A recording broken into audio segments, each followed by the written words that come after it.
أعوذ بالله من الشيطان الرجيم.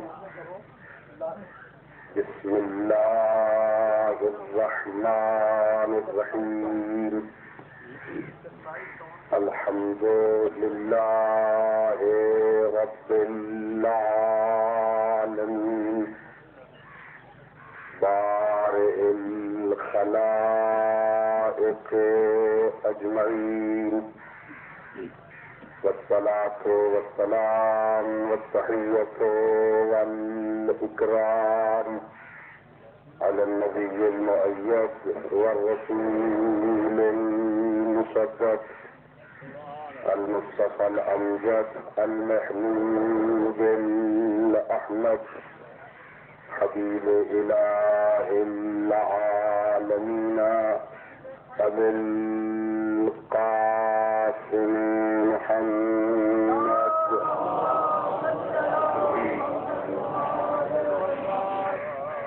وعلى أهل بيته الطيبين الطاهرين المعصومين الغر الميامين الذين أذهب الله عنهم الرجس وطهرهم تطهيرا.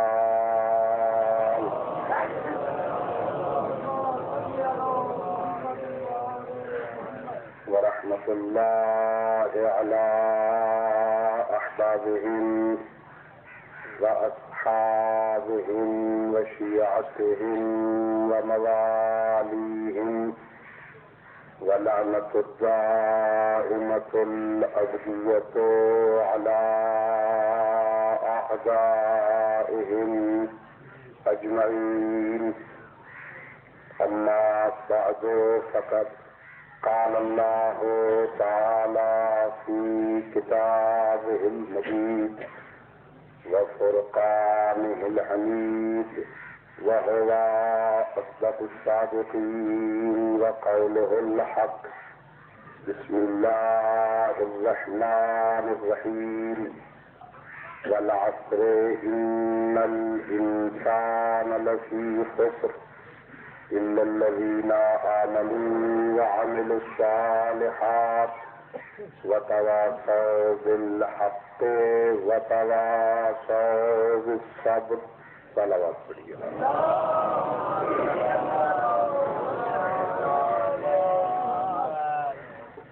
خالق کائنات بحق محمد وآل محمد علیہ السلام ہم سب کی اس عبادت کو اپنی بارگاہ میں قبول فرمائے.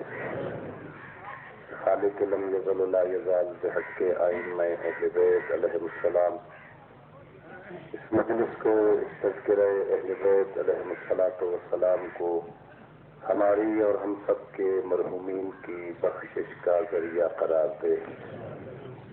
رب کائنات بحق مولا کائنات علیہ السلام ہمیں اپنے پیشواؤں کی سیرت طیبہ کو سمجھنے اور اس پر عمل کرنے کی توفیق عطا فرمائے.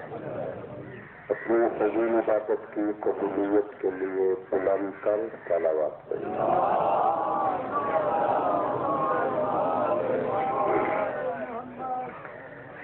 میرے محترم اور معزز اور مکرم سامعین، آج کی مجلس اور نشست میں مجھے جو موضوع دیا گیا اس کو مد نظر رکھتے ہوئے میں نے قرآن مجید کے ایک مختصر سے سورہ کی تلاوت کا شرح حاصل کیا.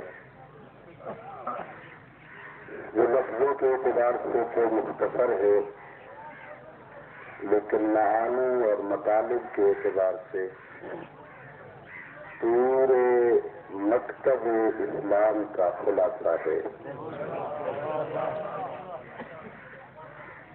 رب کائنات کا ارشاد ہے والعصر ان الانسان لفی خسر.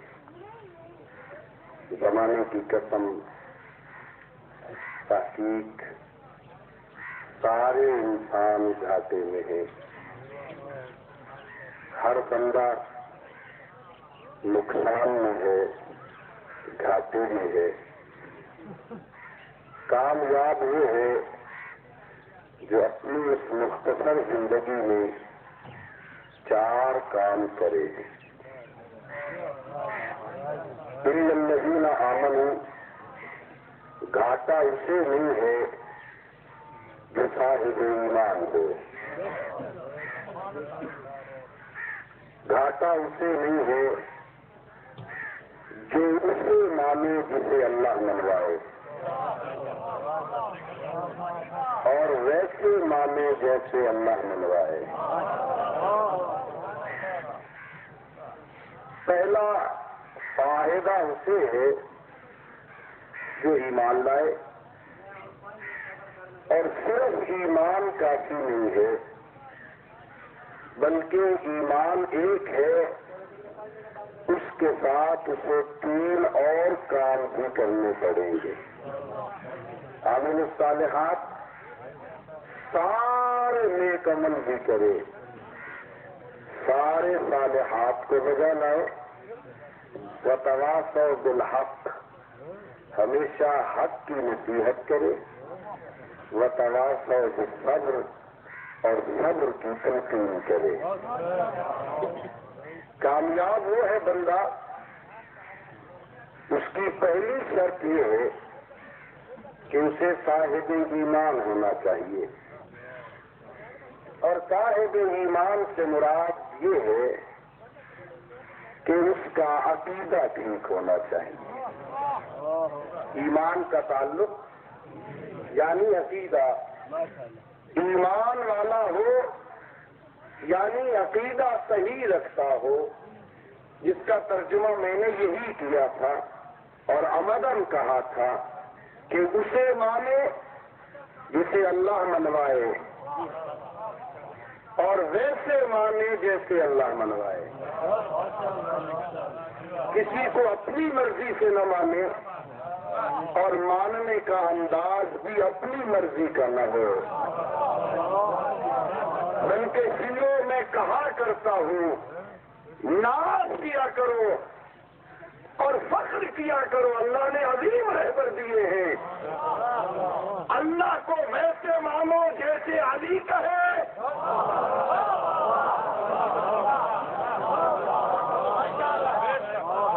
اللہ کو ویسے مانو جیسے آپ کے اور میرے رہبر کہے، اور علی کو ویسے مانو جیسے اللہ کہے۔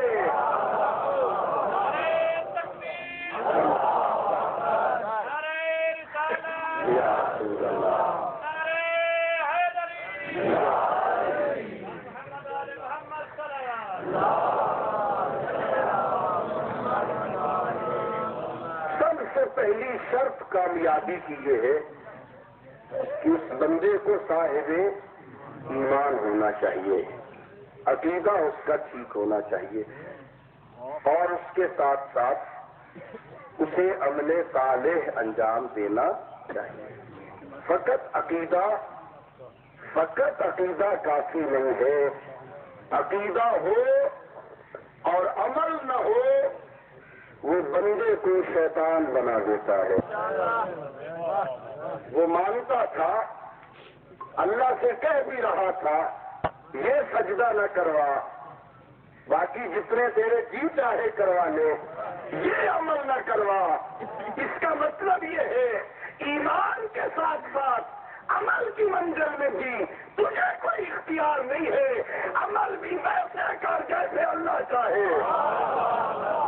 نعرہ تکبیر، نعرہ رسالت، نعرہ حیدری، نعرہ سلام۔ شیطان نے کہا تھا پروردگار اتنے سجدے کروں گا، زمین کی کوئی جگہ میرے سجدے سے خالی نہیں رہے گی، بس یہ نہ کروا،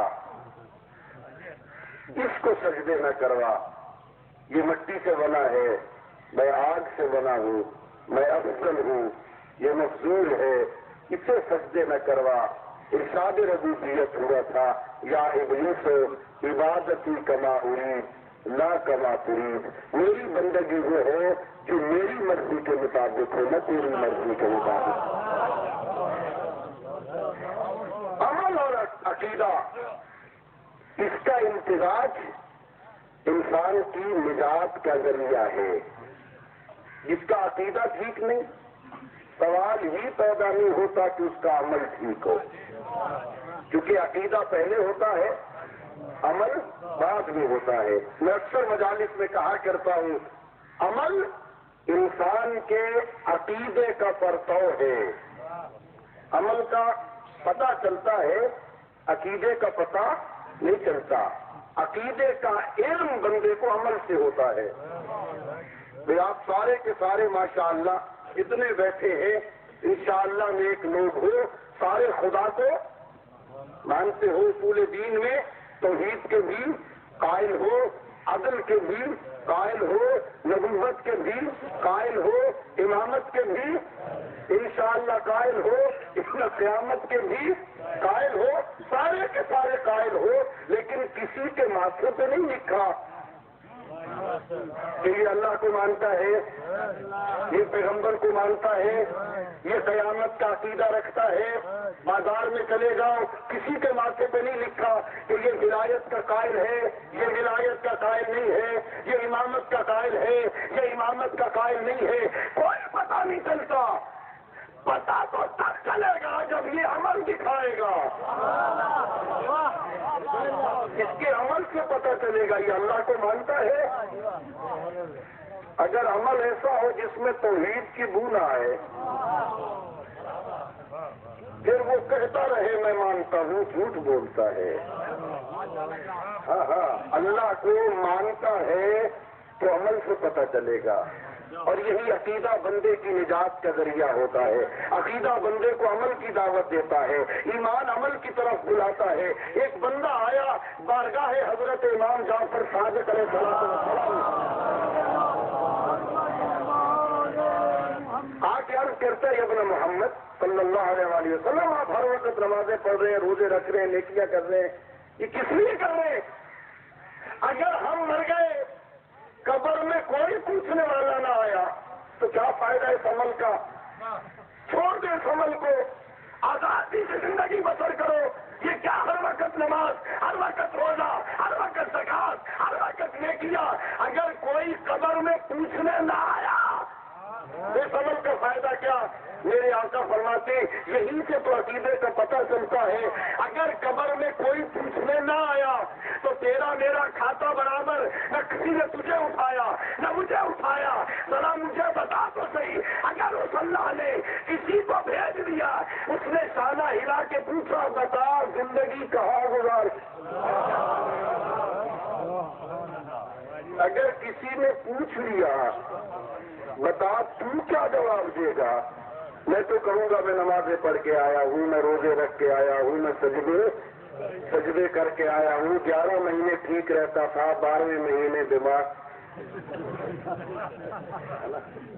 سارا دن ہل چلانے میں صحت ہے، نماز پڑھنے میں صحت نہیں ہے، بیٹے کی شادیوں پر لاکھوں برباد کرنے کی ہمت ہے، اپنے اموال سے زکات دینے کی طاقت نہیں ہے، عقیدہ نہیں ہے۔ اگر عقیدہ ہوتا کہ یہ رزق میرا نہیں ہے،